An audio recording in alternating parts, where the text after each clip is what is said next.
जय माताजी। काल जी धुळे शहरात जी घटना झाली आहे ती खूप नीच पद्धतीची घटना झाली आहे।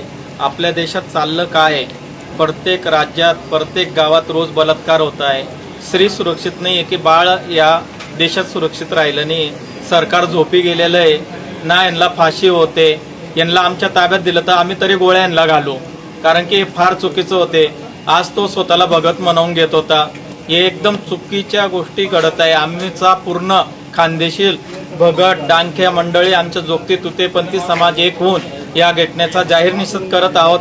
या नराधमाला फाशी झाली पाहिजे, कारण की हे लोक आमच्यासारखा शृंगार करून लोकांना तुतेपंथी असण्याचा भास दाखवून लोकांना लुबाडत असतात। माझ्या पूर्ण धुळे जनतेला, माझ्या खानदेशवासियांना ही विनंती आहे, अशा लोकांच्या आमिषाला तुम्ही बळी पडू नका, अंधश्रद्धेला बळी पडू नका।